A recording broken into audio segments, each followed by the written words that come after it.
పచ్చని పొలాలు, మట్టి ఇళ్ళు. అలా ప్రశాంతంగా ఉండే ఒక చిన్న ఊర్లో వెంకటయ్య అనే వ్యక్తి ఉండేవాడు. ఆయన గురించి ఊరంతా ఒకటే మాట. ఆయనకు పని అంటే బద్ధకం, మాటలు అంటే మహా ఇష్టం. ఎండైనా, వానైనా, పండుగైనా చెట్టు కింద ఒక పీట వేసుకుని కూర్చుని కబుర్లు చెప్పడంలో ఆయనకు ఆయనే సాటి. చూశారా తమ్ముళ్ళు, మా అబ్బాయి సిటీలో పెద్ద ఆఫీసర్. మా ఆవిడ సీతమ్మ బిర్యానీ వండటంలో మహారాణి. ఇక నేనెందుకు కష్టపడాలి చెప్పండి? నా జీవితం ఇలా హాయిగా గడిచిపోవాలి అంతే. ఏవండి, అక్కడ సోదాపి కాస్తిటు రండి. ఈ బిర్యానీ హండీ దించడానికి సాయం చేయమంటే అక్కడ కూర్చుని పురాణాలు చెప్తున్నారా? అబ్బో, మొదలైంది. వచ్చేస్తున్నాను సీతమ్మ. ఈ గాలిలో తేమ వల్ల నా నడుం కొంచెం సుకుమారంగా మారింది. బరువులు మోయకూడదని డాక్టర్ చెప్పారు. ఇలా మాటలతో తప్పించుకోవడం వెంకటయ్యకి బాగా వచ్చు. కానీ సీతమ్మ మాత్రం అసలు ఆగేది కాదు.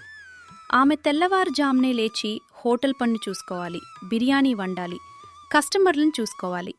ఇంకా కొడుకు రాజు తన కొద్దిపాటి జీతాన్ని తెచ్చి అమ్మ చేతిలో పెట్టేవాడు. తండ్రిలాంటి బద్ధకం అతనిలో లేదు. రాజుకి పెళ్లి చేయాలని సీతమ్మ ఎన్నో సంబంధాలు చూసింది.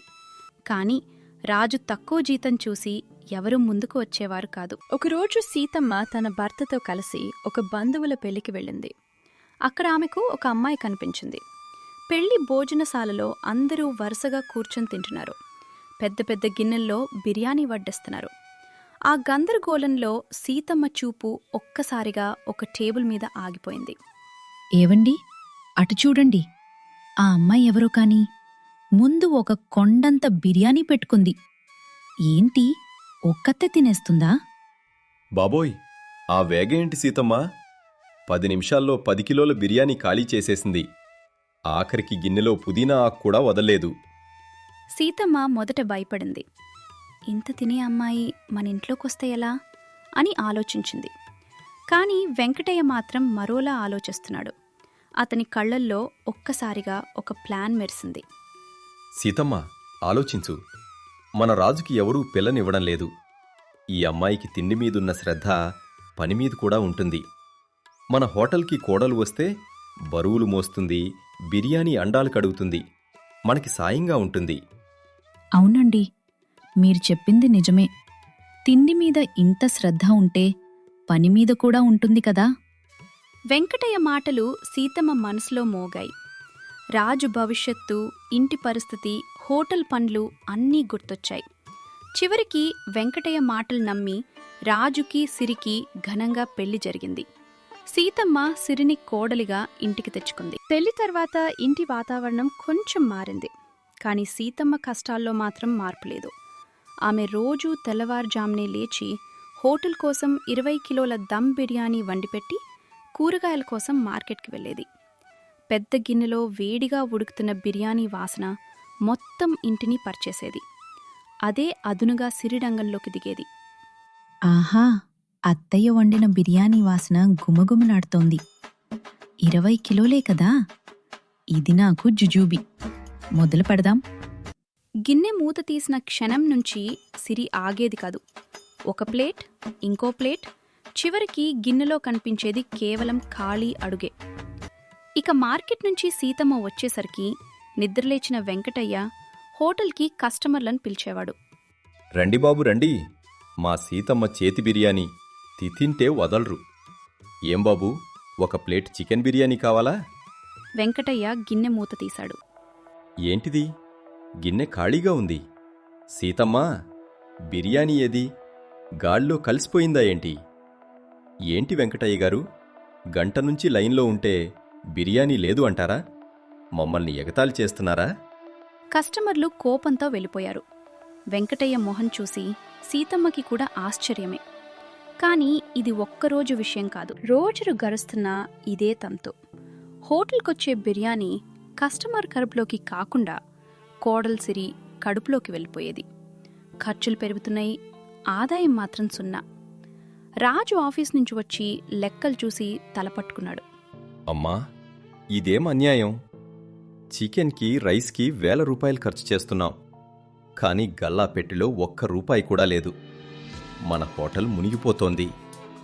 సిరి, ఏమ్మా ఇది?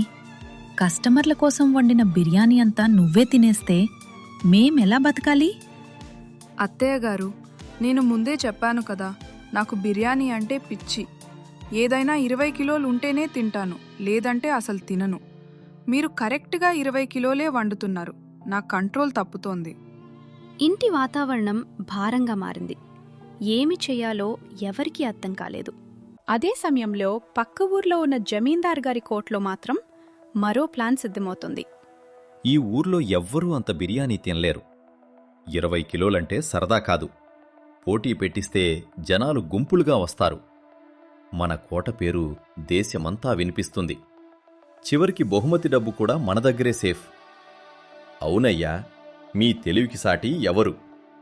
అలా పేరు కోసం, ప్రఖ్యాతి కోసం జమీందార్ గారు భారీ బిర్యానీ పోటీ ప్రకటించారు. సరిగ్గా అప్పుడే బయట ఒక చాటింపు వినిపించింది. పక్క ఊరి జమీందార్ గారు ఒక భారీ పోటీ నిర్వహిస్తున్నారట. వినండి వినండి, జమీందార్ గారి కోటలో బిర్యానీ తినే పోటీ. ఎవరు ఎక్కువ బిర్యానీ తింటే వారికి 5 లక్షల నగదు బహుమతి. ఆ మాట విన్న వెంటనే రాజు కళ్ళల్లో ఆశ మెరిసింది. 5 లక్షలా? అమ్మా, మన కష్టాలు తీరాలంటే సిరిని ఈ పోటీకి పంపాల్సిందే. పోటీ రోజు వచ్చేసింది. జమీందార్ గారి కోట ప్రాంగణం జనంతో నిండిపోయింది. తిండిపోతులు వరుసగా కూర్చున్నారు. వారి మధ్యలో సిరి మాత్రం చాలా మామూలుగా, ప్రశాంతంగా కూర్చుంది. పోటీ ప్రారంభించండి. ఎవరు ఈ 20 కిలోల దమ్ బిర్యానీని ముందుగా ముగిస్తారో వారే విజేత. 5 నిమిషాలు గడిచాయి. కొందరు ఇప్పటికే చెమటలు కారుస్తున్నారు. 10 నిమిషాలు గడిచాయి. కొందరు నీళ్లు తాగుతూ ఆలిపోయారు. 15 నిమిషాలు గడిచాయి. చాలామంది చేతులెత్తేశారు. కాని సిరి మాత్రం ఒక మెషీన్లా బిర్యానీని ఖాళీ చేస్తోంది. ఏమండి, అన్నం బాగుంది, కానీ కాస్త గ్రేవీ, ఉల్లిపాయలిస్తే ఇంకా స్పీడ్గా తింటాను. అరే ఇదేంటి? నేననుకున్నాను ఎవరూ ఇంత తినలేరు. మన పేరు పెరుగుతుంది, డబ్బు కూడా సేఫ్ అవుతుంది అనుకున్నాను. కానీ ఈ అమ్మాయి నిజంగా తింటోంది. స్వామి, ఇక్కడ వేలాది మంది చూస్తున్నారు. మీరు బహుమతి ఇవ్వకపోతే మీ పేరు చెడిపోతుంది. జమీందార్ మాట తప్పాడని ఊరు మొత్తం మాట్లాడుకుంటుంది. గౌరవం ముందు డబ్బు ఏమి కాదు. సరే, చూడాలి చివరికి. 20 నిమిషాలు పూర్తయ్యాయి. అద్భుతం! 20 కిలోల బిర్యానీ పూర్తిగా ఖాళీ. సిరి సిరి సిరి. అద్భుతం! ఈ అమ్మాయి సామాన్యురాలు కాదు. 20 కిలోల బిర్యానీని 20 నిమిషాల్లో ముగించింది. విజేత సిరి. ఇదిగో నీ 5 లక్షల బహుమతి. ఆ 5 లక్షల రూపాయలతో రాజు కుటుంబం కష్టాలు ముగిశాయి. వాళ్ళ చిన్న హోటల్ ఇప్పుడు పెద్ద రెస్టారెంట్గా మారింది. ఆ రెస్టారెంట్ పేరు సిరి దమ్ బిర్యానీ మహల్. కోడలా, నీ తిండి మన ఇంటికి అదృష్టాన్ని తెచ్చింది. ఇకపై హోటల్ బిర్యానీకి నువ్వు దగ్గర పడొద్దు. నీకోసం నేను రోజూ విరిగా 20 కిలోలు వండి పెడతాను. చూశారా తమ్ముళ్ళు, ఆ రోజే చెప్పాను మా కోడడు మహాలక్ష్మి అని. నా తెలివితేటలే ఈ ఇంటిని కాపాడాయి. అయ్యో నాన్నా, ఈ విజయమంతా సిరిదే. అలా సిరి తనకి ఇష్టమైన బిర్యానీ తింటూ తన కుటుంబాన్ని ధనవంతులుగా మార్చి అందరితో సంతోషంగా జీవించింది. మీకు కూడా ఈ బిర్యానీ కథ నచ్చితే లైక్ చేయండి, షేర్ చేయండి. మీ ఫ్రెండ్స్లో కూడా ఇలాంటి బిర్యానీ లవర్స్ ఉంటే వాళ్ళని ట్యాగ్ చేయండి. మరిన్ని ఆసక్తికరమైన కథల కోసం మా ఛానల్ని సబ్స్క్రైబ్ చేసుకోండి. ధన్యవాదాలు.